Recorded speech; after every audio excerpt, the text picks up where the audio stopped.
Eh ben bien le bonjour ou le bonsoir à toutes et à tous, chers cinéphiles et cinéphiles. Voilà, aujourd'hui on va faire un pop movie, mais juste avant ça, je tiens à remercier d'abord Jeffrey Dean Morgan, car il a aimé la publication de Negan.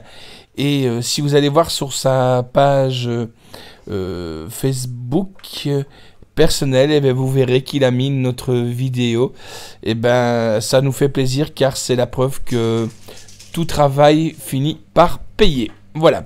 Alors oui, vous allez me dire pourquoi encore un pop. Et ben comme vous le savez, Chuck Berry nous a quittés et oui, vous allez me dire quel rapport avec Chuck Berry Pop Movie. Ben, il suffit de parler de Back to the Future, mais malheureusement nous n'avons pas le 1, nous avons le 2 pour le moment. Marty McFly. Pourquoi je vous parle de Marty McFly? Parce que dans le Retour vers le futur, film de Robert Zemeckis, le 1, où on a Marty McFly qui, au bal des sirènes, va interpréter la chanson Johnny B. Good lors donc de cette fameuse chanson. Il y a le Marvin, le cousin de Chuck Berry, qui lui téléphone en disant: Chuck, tu cherches un nouveau son, et ben voilà, je t'ai trouvé, écoute ça. Et voilà, donc c'était la petite parenthèse. Et nous, c'est un peu la façon à nous de rendre hommage à ce grand monsieur qui était Chuck Berry. Et vous retrouverez aussi des hommages différents dans l'univers musical, par contre, car les Stones s'est inspiré de lui, AC/DC et tout ça. Mais je ne vais pas vous parler de ça aujourd'hui, on est là pour vous parler d'un pop. Alors, le pop numéro 245, j'ouvre la boîte et je vais sortir le petit Marty de son petit cocon. Voilà, et après on le rangera et il y restera, parce que c'est très très fragile, ces pop. Alors, derrière la boîte 245, on a Doc, donc Emmett Brown, et si on arrive à le trouver, ben, ce sera impeccable car il est très dur à trouver. Et on aura la collection complète de Back to the Future 2. Je dis bien le 2. Alors, et après il existe aussi la DeLorean, une grande histoire sur la DeLorean que je pourrais vous conter un jour. Donc voilà, et donc je vous parlerai un petit peu de la DeLorean, car c'est une grande histoire aussi de la DeLorean.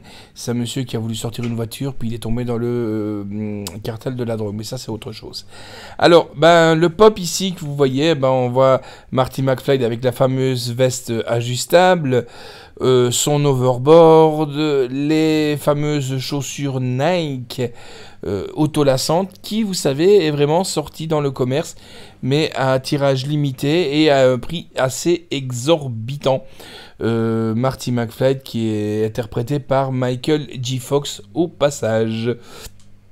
Ce qui serait bien aussi dans les pops, c'est que ils sortent aussi Einstein, le chien de Doc. Ça nous ferait super plaisir quand même. Alors, que dire sur ce pop? Il est super léger, il est bien. La tête tourne un peu aussi, donc c'est super. On reconnaît très bien Marty, on reconnaît bien l'événement avec les poches retroussées. Et c'est un peu bizarre, mais en regardant et en pensant à tout ça, un film quand même qui n'est pas tout jeune, hein, quand on voit quand même que Retour vers le futur a quand même quelques années derrière lui. On se demande quand même si Robert Zemeckis n'avait pas une boule de cristal quand même chez lui, car les poches retroussées des pantalons, l'overboard, les chaussures et plein d'autres choses, c'est comme la 3D de James et tout ça, c'est maintenant là d'actualité. Et moi je vous parle du film en 1985, donc c'est quand même bizarre. Enfin, voilà. Donc ce pop, je vais vous le laisser admirer. Il est très très bien foutu. C'est chez Funko Pop. C'est le numéro 245. Et voilà, c'est aussi un peu une parenthèse pour rendre hommage à un grand monsieur qui nous a quittés, qui n'est autre que Chuck Berry avec Johnny B. Good. Et juste à la fin de ce petit pop, moi je vous invite à écouter 30 secondes de Johnny B. Good qui vous fera plaisir. Version Marty McFly. Allez, ciao les amis.